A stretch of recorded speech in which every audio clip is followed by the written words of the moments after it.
Agora como ter essa perspectiva, Pondé, tão ampla de mundo, por exemplo, no caso do Kant, uma perspectiva tão absurda de mundo, e segundo que a gente lê, ele nem saiu da cidadezinha dele, ele viveu lá e ficava Königsberg. lá, entendeu? Piquititi, com aquele carinha pequenininho, uma perspectiva tão absurda de mundo, de pluralidade, de vanguardismo.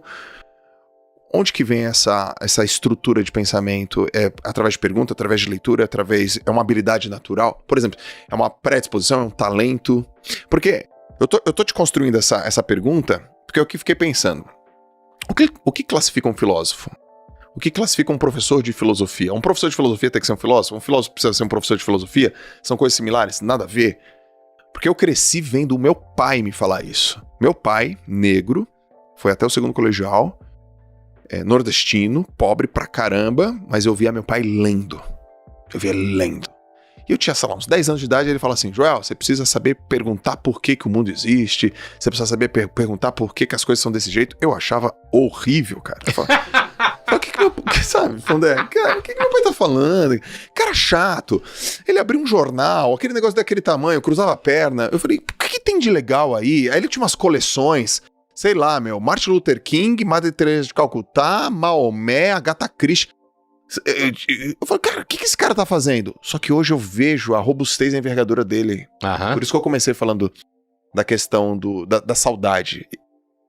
Meu pai foi a primeira pessoa que eu lembro, que eu me recordo, que me fez pensar, me provocava a pensar, né? Eu posso considerar ele um filósofo? Então. Nossa, ficou um troço gigante que eu falei aqui, né? Filósofo, filosofia, a origem do cara, Kant.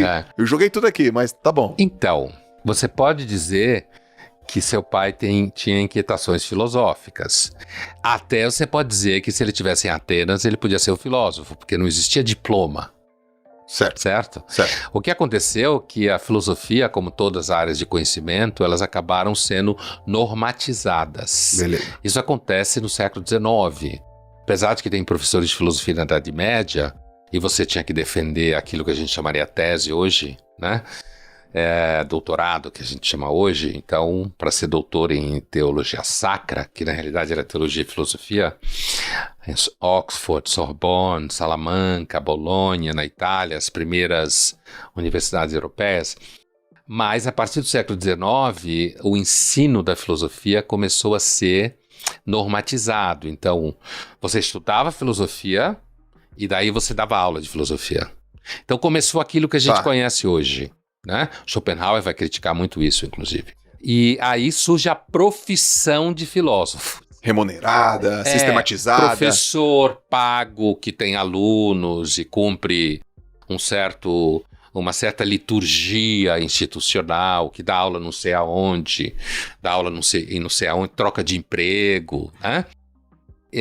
Na época do Platão, do Aristóteles, não existia isso. Então, a descrição que você deu do seu pai é de alguém que tinha uma sólida crença na formação intelectual, acreditava que uma pessoa deveria ler. Sim. E deveria fazer perguntas.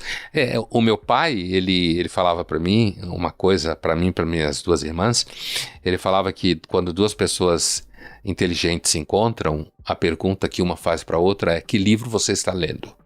Certo? Então, assim, você tem que estar lendo livros o tempo todo. Se acabar um, começa outro. Acabar um, começa outro. Então, apesar que ele era médico, né? Eu digo apesar no sentido que ele não era da área da filosofia, ele tinha uma formação humana gigantesca, mas também era um médico de uma geração que hoje é médico mais técnico. Sim. Do que qualquer outra coisa. Então, eu diria que teu pai, digamos assim, apresentava uma certa sintomatologia de alguém que poderia ser um filósofo, entendeu? Com o tipo de perguntas e o tipo de conversa que ele tinha com você. Sabe por quê? Olha só, olha o que ele fazia, Pondé. Iam meus amigos, eu fui nadador, né? Então iam meus amigos da natação em casa. Amigos e amigas. Aí ele chegava e falava assim, sei lá, vou pegar aqui a Stephanie, uma amiga minha. Dele, quem é você? Ela assim, meu nome é Stephanie. Dele, não, mas eu não perguntei seu nome. Quem é você? Isso é pergunta de filósofo. Sabe? Né? Eu achava aquilo um porre. Eu sou nadador. Não, eu não perguntei o que você faz. Eu perguntei quem é você. Quem é você? Puta, pai, que saco, eu tô passando vergonha aqui. E ele fez de propósito, sabe? Ai, tio, para com isso. Tal. O nome dele era Joel também, né? Ai, tio, para com isso. Aquilo eu achava um porre. Hoje, cara, eu amo, sabe? Tipo, eu acho tão legal, por isso que dá saudade. Então essa é uma sintomatologia. Eu usei como uma metáfora, né? Tá. Sintomatologia, mas assim, que a gente tá falando de medicina, mas assim, esse tipo de pergunta, quem é você? Ele estava perguntando, em termos técnicos filosóficos, qual é a substância que faz você ser o que você é e não outra pessoa. Perfeito. E é claro que isso, para responder essa pergunta, você tem aí um caminhão de questões que você tem que dar, porque tem elementos psicológicos, neurológicos, sociais. Mas a pergunta, quem é você, do jeito que você descreveu, que ele não aceitou que ela dissesse que era Stephanie, que ela não aceitou que ela dissesse que era nadadora, é porque provavelmente ele considerava isso tudo atributos exteriores. A substância intrínseca que fazia dela aquilo que ela é e não outra coisa. Sim. Isso é uma discussão ontológica em filosofia. Total. O que Aristóteles chamava de ciência primeira. Né? Uhum. Tudo começa em você conseguir determinar qual é a substância, a ousia, como eles falam, que caracteriza um ser sendo o que ele é e não outro ser. É claro que essa discussão é uma discussão que vai às raias, né?